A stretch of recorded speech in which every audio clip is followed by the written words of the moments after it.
Um, Now, he stayed on until 1973 and then came back.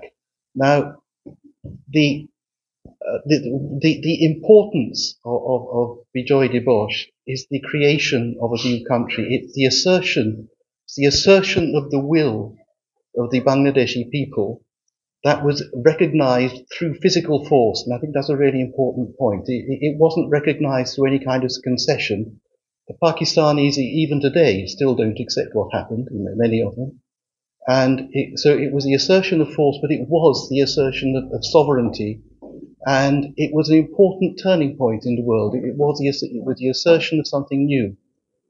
And one of the things that I think is really important, it's a very inspiring story, the story of the creation of Bangladesh. It's a very clear story. What one should not do is just keep on going back to it, as it were. We need to take it as what happened was that a new country was created, and that was all about the future. And even now, it should all be about the future. What we should learn from that is that through struggle, and through struggle, you can achieve your objectives. Now, that struggle can be an armed struggle in those days. It's an economic struggle now. There are many other struggles. But that's the lesson one should take. And I just want to say that I first went to Bangladesh in 1963 when it was still East Pakistan. And in those days, when you walked around, I can still remember Dhanmundi when it was an open area. It was not built up. And in those days, when you went around East Pakistan as it was, in the streets you saw real poverty. You saw people starving. You saw people who looked, if you see pictures of people coming out of Belsen concentration camps, there are people who are really starving. The next time I went to Bangladesh was in 1976, which I went to, we weren't married, but I went to meet Nazia's family at that time. Now, in that period, about 13 years, there was no longer starvation. People were still poor. There was still tremendous poverty compared with this country, but people weren't starving. I've been back to Bangladesh many times since then. Each time I've gone, I've noticed that there is greater prosperity. Each time there is more going on. Sometimes you look at the street, you wonder, how do people make a living? How much of what has happened there is down to the successive governments, I don't know. How much is down to the sheer hard work of the people? I would say that governments don't create wealth, people create wealth. And that's where it's come from. And this year again, and as I said, this was an inspiration. The creation of Bangladesh was an inspiration, and that has happened again this year. I was very struck. We saw a program on Al Jazeera where young people were talking about the image, the inspiration that they'd received from Bangladesh this year. And I think that one of the things we have to take is this kind of inspiration comes back over and over again at different times. Go back to Bijoy Dibosh to get a sense of inspiration, to feel inspired to achieve something. Not just to dwell on what happened there, and bring that. We're now there's development in Bangladesh, but you're living in this country as well. There's huge economic problems in this country. There are tremendous opportunities here and in Bangladesh. And I'm just going to finish. One thing I would say, just to finish, is that I have this coat, this waistcoat here, is made of jute. It's tremendous. Tremendous article of clothing, and I think that jute can come back because we're trying to get rid of plastic, and this is a real opportunity for Bangladesh. Thank you. যেই দিন আপনার 16th of December, এটা খুব easily আমি বলতে পারছি, আমার বয়স হয়েছিল 2.5 years। এটা ব্যাকগ্রাউন্ডে গেলে আমার বোন বলেছিল it was a genocide. It is genocide. 3 million people within 9 months killed by the Pakistani peoples, Pakistani soldiers. This is not a matter of a joke. This is a really serious matter. But unfortunately, still, after 53 years later, we can't recognize, it was genocide or just normal death? Anyway, আমি বলবো আপনাদেরকে, আমাদের এই মানচিত্রে যে 3 million মানুষের হত্যার বিনিময়ে পৃথিবীর মানচিত্রে আমরা যে জায়গাটুকু পেয়েছি, আমি প্রথমেই স্মরণ করছি তাদেরকে। আমি প্রথমেই তাদের রুহের মাগফিরাত কামনা করছি। যারা জীবিত আছে, যারা পঙ্গুত্ব বরণ করে এখনো জীবিত আছেন, তাদের প্রতি সহানুভূতি জানাচ্ছি আমাদের এই সকলের পক্ষ থেকে। এটা কোনো জোক নয়, এটা কোনো আজকের ইভেন্টস আমার কাছে সবচেয়ে সিরিয়াস এবং সেন্সিটিভ ইভেন্টস।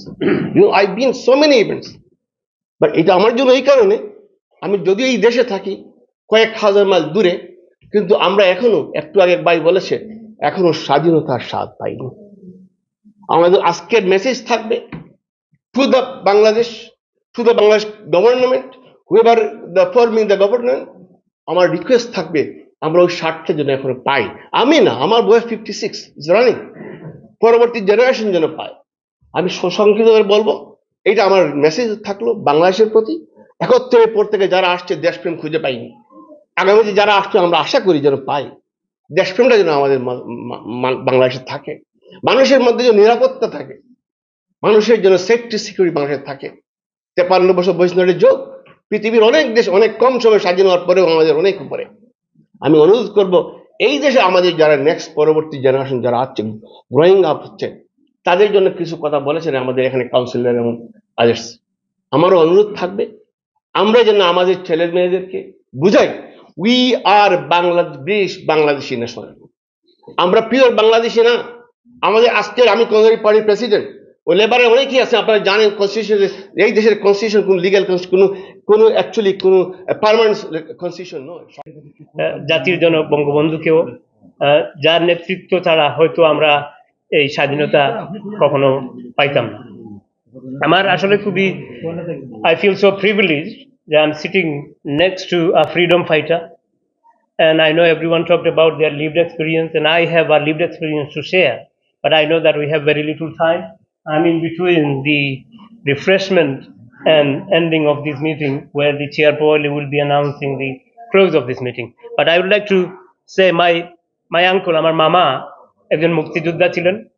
যদিও মুক্তিযুদ্ধের পরে আমি ওনাকে সামান্য সময় দেখেছি, এরপরে উনি নিখোঁজ হয়ে গিয়েছিলেন বিভিন্ন কারণে।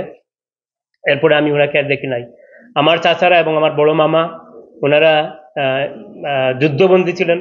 ওনারা ট্রেনিংয়ে যাওয়ার পথে ওনাদেরকে অ্যারেস্ট করা হয়, তারপরে ওনাদেরকে ওনারা যুদ্ধবন্দী অবস্থায় বাংলাদেশের স্বাধীন হওয়ার আগ পর্যন্ত সিলেট কারাগারে ছিলেন, সেন্ট্রাল জেলে ছিলেন। ওনার কাছ থেকে, আমার বড় মামার কাছ থেকে আমি যে ঘটনাগুলো শুনেছি, ওনাদের সাথে কিভাবে ব্যবহার করা হয়েছে এই জেলে, ওনাদের রক্ত কিভাবে নিয়ে নেওয়া হয়েছিল, ওনাদেরকে কিভাবে ঠিকমতো খাবার দেওয়া হয় নাই, ওইগুলা শুনেই আমি ওনাদের কাছ থেকে আমি অনেক শিক্ষা পেয়েছি। তারপরে লিভড এক্সপেরিয়েন্স আমাদেরকে কিন্তু শিখায় আমরা আমাদের ভবিষ্যৎ জীবন আমরা কিভাবে গড়ব।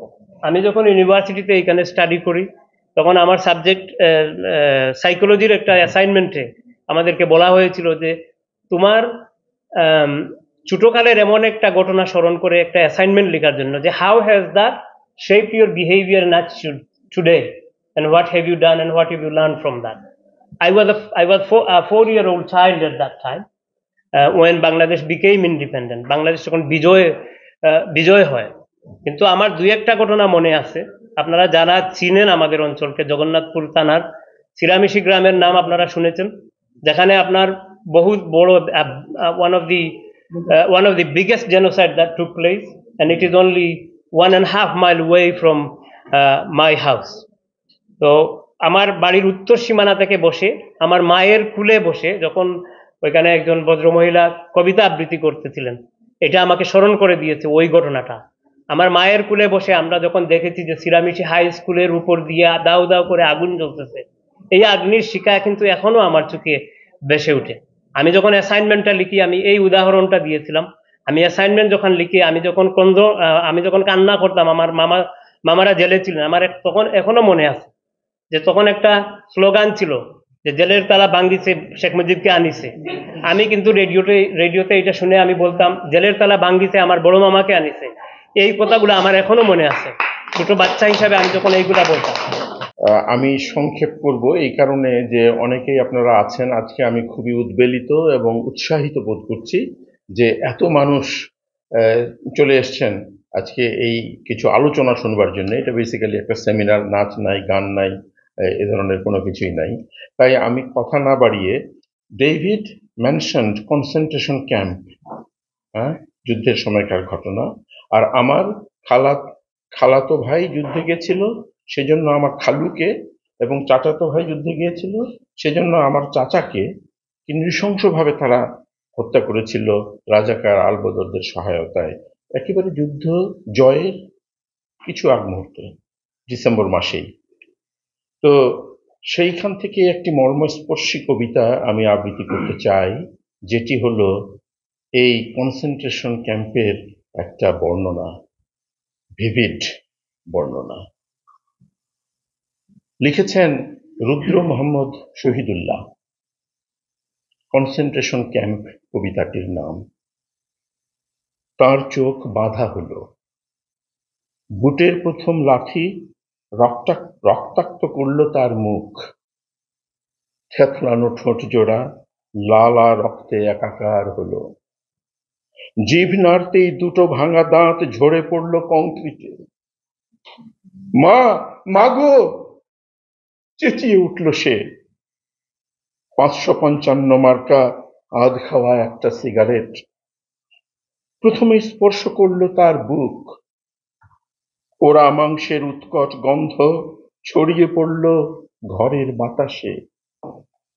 জ্বলন্ত সিগারেটের স্পর্শ তার দেহে টসটসে আঙ্গুরের মতো ফুসকা তুলতে লাগলো। আত্মত্যাগ। বাংলার ইতিহাস সত্যিকারের অর্থে অনেক দুঃখ, কষ্টের ও বেদনার ইতিহাস। নবাব সিরাজউদ্দৌলা ছিলেন বাংলার প্রথম নবাব, যার সাথে ছিল উড়িষ্যা, বিহার। শুধু একজন মানুষের জন্য সেদিন ইংরেজদের 250 বছর গোলামি করতে হয়েছিল আমাদের। তার নাম ছিল মীর জাফর আলী খান। আমার সৌভাগ্য হয়েছিল মুর্শিদাবাদ যাওয়ার, এই হৃদয় আক্রান্ত ইতিহাস সচক্ষে উৎপাদন করার। শ্রদ্ধা ভরে স্মরণ করছি নেতাজি সুভাষচন্দ্র বোস, হুসেন শহীদ সোহরাওয়ার্দী। সম্পূর্ণ মানে পলিটিক্যালাইজ এভরিথিং। আওয়ামী লীগ যখন হয় আওয়ামী লীগ, বিএনপি যখন যায় বিএনপি, বা জামাত যখন যায় জামাত। একটা জিনিস আমরা স্মরণ রাখবা যে এই যে 16ই ডিসেম্বর যেটা হয়েছে, এইটাই অত ইজিলি আইছে না। আমরা ফাতেমা আফার কইছেন একটু আগে যে 7ই মার্চ ওয়ার্ল্ড হিস্ট্রির মাঝে বঙ্গবন্ধুর যে ভাষণ, 7ই মার্চের যে ভাষণ, এত মানুষের সম্পৃক্ত করছে। আর একটা দিক নির্দেশনা যে বাংলাদেশের পরিষ্কার। এইখানেও অনেকে আছেন আপনার বিএনপি করেন, অনেকে আছেন অন্য দল করেন, এখানে দ্বিমত। এই ধরনের দ্বিমত হইলে তো আপনার দেশ চলতো না। বঙ্গবন্ধু আওয়ামী লীগে বঙ্গবন্ধু করে ফেলাই দিছে, যেমন আওয়ামী লীগ কেন বঙ্গবন্ধু আওয়ামী লীগ থেকেও বাইরে করে আনতে হইব সবার জনপ্রিয়। কারণ 2-3 জিনিস আমরা আছে, একটা ছিল বঙ্গবন্ধু, মুক্তিযুদ্ধ, স্বাধীনতা, এগুলোর আমরা বিকৃত করার কোনো পথ নাই। এখন কেউ আসুন রিসেট বাটন টাটন বিভিন্ন জিনিস, এগুলো অত্যন্ত দুঃখজনক। আপনারা এখন কোনো যে পরিস্থিতি আছে, পরিস্থিতি দেখবা যে এইটারে আপনার প্রভাবিত করার বিভিন্ন আলোতে আমরা এগুলো থেকে যাতে রক্ষা পাই। আর আমার মনে হয় আমিও এখন আমার বাপে আওয়ামী লীগ করতাম প্লাস মুক্তিযোদ্ধা, কারণ সন্তান হিসাবে আমরা যতটুকু জানি। কেন আপনারাও জানেন স্টোরি যে 30 লক্ষ মানুষ শহীদ হয়েছে, 2 লক্ষ মা বোনের ইজ্জত গেছে। আপনারা আহ্বান স্মরণ রাখবা যে বিপদের সময় খারাপ আপনাদের সাহায্য করছে। 1 কোটি মানুষের উপরে বেশি মানুষের আপনার ভারতে আশ্রয় নিছে। 1 কোটির উপরে মানুষ বাংলাদেশের মাঝে রিফিউজি আছে, বাংলাদেশের মাঝে। হেনবাড়ি থেকে অনবাড়ি, এনবাড়ি থেকে হেনবাড়ি, এনবাড়ি থেকে হেনবাড়ি।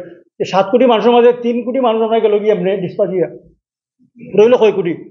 আপনারা এই সমস্ত এটা অত ইজিলি আইছে না। এখন যারা মনে করা রিসেট বাটন টাটন এগুলো আমরা অনেক সময় আঘাত করে, আমরা প্রাণও আঘাত করে এগুলা, যে এগুলা অত ইজি আইছে না। এগুলো আইতে গেলে অনেক কিছু লাগছে। বঙ্গবন্ধুর যে নির্দেশনা আছিল যে এটা এই যে তাই কইছেন যে ভারতের লগে রাশিয়ার লগে, এগুলো আগেও নির্দেশনা আছিল, যদিও তারা মানে না, যদিও লাভ হয়, এগুলো আপনারা পরিষ্কার। এগুলার আপনারা কেউ লুকাইবা, কেউ টুকাইবা, কেউ হগরের লগে মাত, এটা হগরের মাথা, এটা ঐতিহাসিক। হয়তো আমরা এই প্রজন্ম একটা জিনিস, আর এই সমস্ত যে মানুষ মারা গেছে পাকিস্তানি আর্মি প্লাস আমরা দেশের যে রাজাকার আলবদর, আল শামস, হ্যাঁ, ভিন্ন পলিটিক্যাল পার্টি জামায়াতে ইসলাম, নিজামে ইসলাম, এই সমস্ত পার্টির নেতৃত্ব দলীয় পার্টি মুসলিম লীগার, তারাও আপনার ইন্ধন যোগাইছিলাম। ইন্ধন যোগাইতে গিয়া সাধারণ মানুষ মৃত্যুবরণ করছে, অর্গানাইজেশনের মানুষ মৃত্যুবরণ করছে। এগুলো আপনার লুকাইলে হইতো না, এগুলো আপনার টুকাইয়া বার হতে হইব। যদিও প্রশ্ন থাকে, তাহলে আমি বলবো শ্রদ্ধার সাথে যে লক্ষ লক্ষ শহীদের বিনিময়ে, লক্ষ লক্ষ মা বোনের ইজ্জতের বিনিময়ে এই স্বাধীনতা আমরা পেয়েছি। আমি একজন মুক্তিযোদ্ধা পরিবারের সন্তান, আমার অনেক স্মৃতি আছে। আমি সর্বপ্রথমে মহান আল্লাহর কাছে শুকরিয়া জানাইতেছি যে আল্লাহ আমাদেরকে এই স্বাধীনতা দিয়েছেন। পৃথিবীর অনেক মানুষ স্বাধীনতা বঞ্চিত। আমরা যদি ফিলিস্তিনের দিকে তাকাই, আমরা যদি কাশ্মীরের দিকে তাকাই, দেখবো তারা বৎসরের পর বৎসর তারা স্বাধীনতা হারিয়ে তারা লাঞ্ছিত, বঞ্চিত, অপমানিত। কিন্তু আল্লাহ আমাদেরকে এই স্বাধীনতা দিয়েছেন, সর্বপ্রথমে মহান আল্লাহর আমরা শুকরিয়া আদায় করতে হবে। তার পরবর্তীতে আমরা দেখতে হবে, আমার কিছু স্মৃতি আছে, আমাকে 2 মিনিট সময় দেওয়া হয়েছে। আমার অনেক স্মৃতি আছে। তখন আমার বয়স ছিল 5 বছর, আমি প্রাইমারি স্কুলের ছাত্র ছিলাম। তখন আমার পরিবারের আমার 2 জন চাচা। অনুষ্ঠানটি আয়োজন ও উপস্থাপনা করেন কাউন্সিলর আজিজ আম্বিয়া। আয়োজকের পক্ষে তিনি বলেন, আমি আজিজুল আম্বিয়া, আমি লুটনপাড়া কাউন্সিলর। আজকে বাংলাদেশের ভিক্টোরি ডে 16ই ডিসেম্বর উপলক্ষে আমরা লুটনপাড়া কাউন্সিলে লুটন টাউন হলে আমরা ক্রস পার্টি আমরা একটা এই অনুষ্ঠানে বিজয় দিবস উদযাপনের একটা অনুষ্ঠান করছি। আজকে আমাদের লুটনের লেবার কাউন্সিলর, আমার কলিগ লেবার কাউন্সিলর এবং কমিউনিটি লিডার্স এবং আরও যারা স্থানীয় অর্গানাইজেশনের যারা জড়িত বাঙালি কমিউনিটির প্রত্যেক স্তরের সবাই আজকে আসছে আমাদের এখানে যে লুটনের টাউন হলে লুটনপাড়া কাউন্সিলে এই সর্বপ্রথম আমরা বাংলাদেশের বিজয় দিবস উদযাপন করতে পারে এবং সেটা আমি আয়োজন করায় আমি নিজেকে সার্থক মনে করতেছি এবং যারা আজকে এই অনুষ্ঠানে অ্যাটেন্ড হয়েছেন তাদেরকে আমি অশেষ ধন্যবাদ এবং ভবিষ্যতে ওনাদের এই অনুপ্রেরণা আমাকে বড় আকারে ভবিষ্যতে আরো কাউন্সিলে বড় একটা প্রোগ্রাম করতে সুবিধা অনুপ্রেরণা যোগাবে। আমি কাউন্সিলর শাহানারা নাসির।